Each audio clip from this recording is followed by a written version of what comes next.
আসসালামু আলাইকুম, কেমন আছেন সবাই? তো ডিবি থিম টিউটোরিয়ালে আপনাদের আজকের পর্বে সবাইকে স্বাগতম। তো গত পর্বে আমরা এই পর্যন্ত দেখছিলাম স্টেপ বাই স্টেপ। ইনশাল্লাহ আমরা ডিবি থিমে লাইভ প্রজেক্ট বেশ দূর এগিয়ে গিয়েছি। যারা নতুন দেখছেন তাদেরকে অনুরোধ করব দয়া করে প্রিভিয়াস টিউটোরিয়ালগুলো দেখে আসবেন, না হলে কিন্তু খুবই কঠিন মনে হবে আজকের পর্ব। আর যদি বোঝেন তাহলে তো আলহামদুলিল্লাহ, খুবই ভালো। তো যাই হোক, আজকে আমরা এই স্টেপটা অন্য একটা ওয়েতে দেখব। কালকে বলছিলাম যে একটা ওয়েতে দেখাবো, দুইটা ওয়েতে। কালকে একটা ওয়েতে দেখাইছি গত পর্বে, আজকের একটা ওয়েতে দেখাবো, ঠিক আছে? তাহলে আমরা এই যে এডিট অপশন অলরেডি আছে এখানে, আপনারা এই যে এই ডিবি বিল্ডার ভিজুয়াল এটাতে ইনেবল করে নেবেন, নিয়ে তারপর এই অপশনে চলে আসবেন। তো আমি নিচের এই অপশনটা এখান থেকে কপি করে এটা নিয়েছিলাম, তো আমি এটা ডিলিট করে দেব।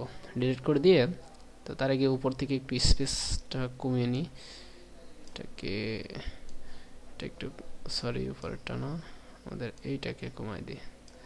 ওকে, এখানে এটা বাড়িয়ে দিলাম আর নিচেরটা ডিলিট করে দিয়ে এটা সেভ চেঞ্জে ক্লিক করলাম, যাতে আমাদের যতটুকু এডিট করলাম এইটুকু সেভ হয়ে থাকে। ওকে, এবার আমরা কি কাজ করব, এই স্টেপটাকে আমরা জাস্ট মডিউলের মাধ্যমে কিভাবে ডিজাইন করতে সেই প্রসেসটা দেখব। হ্যাঁ, ওকে, তাহলে আমরা কি করব সবাই অবশ্যই বুঝতে পারছেন। এখানে এটা কমিয়ে দিই। আমরা রেগুলার একটা নিই, এখানে তিনটা স্টেপ নিই, মডিউল নিই, সেকশন নিই। তারপর ফার্স্ট স্টেপে আমরা ইমেজ নামে একটা মডিউল খুঁজি, ঠিক আছে? সার্চ করে আমি সার্চ দিলাম ইমেজ, ইমেজ। এখানে আমি ইমেজে ক্লিক করলাম, প্রথমটা এটা সিলেক্ট করলাম। দেন আমি আবার এখানে একটা কাজ করতে পারি, মানে সময় বাঁচানোর সাপেক্ষে, যা কুইকলি যখন ডিজাইন করবেন, যখন আপনি এক্সপার্ট হয়ে যাবেন, তখন এটা আমি ক্লোন করলাম, তিনটাকে তিন ভাগে বিভক্ত করে ক্লোন করলাম। ক্লোন করে এটাকে ড্র্যাগ অ্যান্ড ড্রপ করে তিনটে স্টেপে দিয়ে দিলাম। দেয়ার পর আমি এখানে নিচের একটা টেক্সট ফিল্ড নিই, টেক্সট ফিল্ড। ওকে, টেক্সট ফিল্ডের এখানে এই টেক্সটগুলা কপি করে নিয়ে আসি। হ্যাঁ, কপি করে এনে আমি এখানে যে টেক্সট ডামি আছে এটা ডিলিট করে দিয়ে আমাদের কাঙ্ক্ষিত টেক্সটটা পেস্ট করে দিলাম। তারপর এখানে যে টাইটেলে যদি আপনি ইউআরএল ডিসেবল করতে চান তাহলে এখানে নান করে দিন, কোনো ব্যাপার না, দিয়ে এখানে ওকে করে দিন। এবার যদি এখানে এটাও করতে চান, তো আমি এটা করতে চাচ্ছি না, এটা থাক। এটাকে বোল্ড করে দিতে পারেন, এখানে এটা বোল্ড করে দিতে পারেন এবং কালারগুলোকে চেঞ্জ করে দিতে পারেন। হ্যাঁ, এই যে ডিজাইনে গিয়ে আপনি হেডিং ওয়ানকে কীভাবে কী করতে চাচ্ছেন, আপনি যদি চেঞ্জ করতে চান তাহলে ফন্ট সাইজ, ফন্ট ফ্যামিলি এগুলো চেঞ্জ করতে পারেন, ঠিক আছে? যদি আমি এখানে পপিন্স ভিউ, এই যে আমি এই ফন্টটা দিই, এটা রেগুলার, আমি এটা বোল্ড আকারে দিই। ওকে, জাস্ট আমি দেখিয়ে দিলাম, আপনি যদি এখান থেকে ফন্ট সাইজ বাড়াতে চান, কমাতে চান, এখান থেকে দিয়ে দিতে পারেন, ঠিক আছে? ফন্টের কালার, এই যে এখানে কালার মডিফাই করে দিতে পারেন। ওকে, এটা আচ্ছা, আমাদের এটা কি, এটা H1 না H2? এটা হচ্ছে H2, তাহলে আমাদের H2-তে গিয়ে এখানে এই H2 সিলেক্ট করতে হবে। দেন তারপর এখানে ফন্ট সিলেক্ট করতে হবে, font size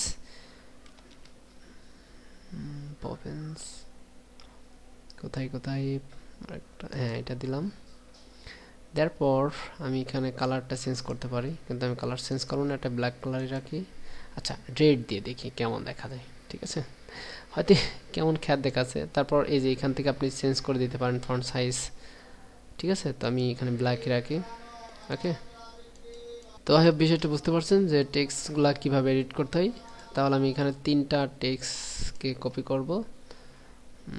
okay, প্রথমটাকে drag and ড্রপকে ধরে একদম এটাতে দিই। ওকে, তারপর এখানে একটু কেয়ারফুলভাবে করবেন।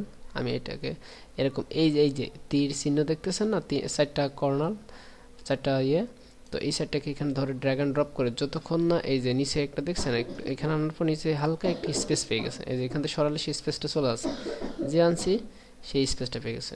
যখন এই স্পেসটা পাবে তখন এটা ছেড়ে দেবেন, ঠিক আছে? তো এইভাবে করতে পারেন। তাহলে এবার আমি ইমেজগুলোকে চেঞ্জ করে দিই। Second, okay fine, that's good. আবার এডিট, দেন ক্লিক, তারপরে third, image setting. Okay, that's good. Look, okay fine. So এটা এটা হচ্ছে সেকেন্ড স্টেপে প্রসেস, আপনি কিভাবে সেকেন্ড স্টেপটা ডিজাইন করবেন। আই হোপ বিষয়টা বুঝতে পারছেন।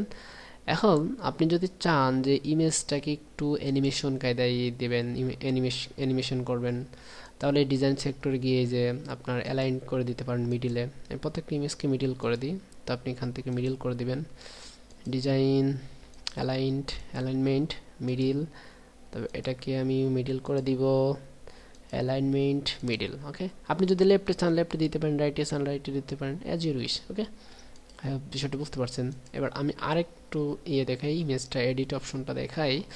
আমি আবার ডিজাইনে চলে গেলাম, তারপর এখানে আপনি যদি বর্ডার চান, এখানে যদি কোনো বর্ডার চান, এই যে চতুর্পাশে বর্ডার যদি চান, তাহলে এই যে চতুর্পাশে বর্ডার এটা সিলেক্ট করবেন, মানে চার পাশে। তারপর বর্ডারের সাইজটা দিয়ে দেবেন, কত উইথের বর্ডার দিতে চাচ্ছেন। তো আমি এখানে 3 4 4 দিলাম। তারপর আমি রেড কালার দিলাম। হ্যাঁ, দেওয়ার পর যাতে বর্ডারটা বুঝতে পারেন আপনারা, এখানে যদি বর্ডারটা সলিড করতে চান সলিড, আর যদি ড্যাশ করতে চান ড্যাশ, তারপর ডটেড করতে চাইলে ডটেড। হ্যাঁ, অ্যাজ এ উইশ। তো আমি ড্যাশই রাখছি, তো একটু ভালো লাগছে। Okay fine. এখন আপনি যদি চান যে শুধু উপরে বর্ডার দেবেন, ঠিক আছে, এটা রিমুভ করে দিয়ে যে উপরে রাখবেন, এখানে এই পাশে দিতে পারেন এখানে। ওকে, এখানে হয়তো বা চতুর্পাশেই, আচ্ছা ওকে, এখানে চতুর্পাশে মেবি, আচ্ছা ঠিক আছে, এটা যেহেতু যখন আরেকটা প্রয়োজন সাপেক্ষে তখন দেখিয়ে দেবো। চতুর্পাশে এখানে দিয়ে দিন, আমি দিলাম, এটা বোঝেন। এবার আমি যদি রেডিয়াস দিতে চাই, বর্ডার একটা রেডিয়াস আছে, সেই রেডিয়াসটা যদি দিতে চান তাহলে কি করবেন, যেমন আপনার এখানে কোথায় বর্ডার শ্যাডো যদি দিতে চান, এই যে শ্যাডো একটা ভাব চলে আসবে ইমেজের মধ্যে, ঠিক আছে, চতুর্পাশে একটা শ্যাডো চলে আসবে। ওকে, তাই এইভাবে দিলাম। আমি আরেকটু কাজ করতে চাচ্ছি, ডিজাইনে আবার গেলাম। আমি যদি বর্ডার দিতে চাই, কোথায়, আচ্ছা এখানে তো বর্ডার রেডিয়াস থাকার কথা। ও, কারণ এটা তো ইমেজ, এই জন্য বর্ডার রেডিয়াস অপশনটা আসছে না। ঠিক আছে, ইমেজের ক্ষেত্রে বর্ডার রেডিয়াসটা আসতেছে না, তবুও আসার কথা, আসে নাই। ওকে ফাইন, এখানে এটা পাচ্ছি না। তো এইভাবে আপনি যদি বর্ডার দিতে চান তাহলে অ্যাজ ইউর উইশ আপনি দিয়ে দেবেন। ঠিক আছে, আই হোপ বিষয়টা বুঝতে পারছেন। সাইজ অপশনটা বুঝতে পারছেন, ফুল উইথ না, আমাদের যেটাই আছে সেটাই থাক, ম্যাক্সিমাম যে উইথটা এখানে।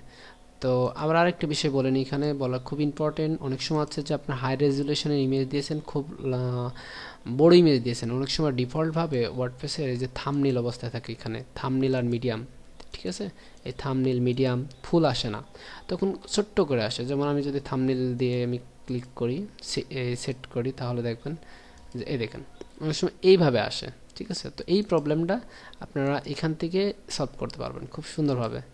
ইমেজটা সিলেক্ট করার পর তারপরে যে অবশ্যই এখানে যে ফুল সাইজ এই অপশনটা সিলেক্ট করে দেবেন। যদি একবার সিলেক্ট করে দেন না, বাদ বাকিগুলো ফুলভাবে আসবে।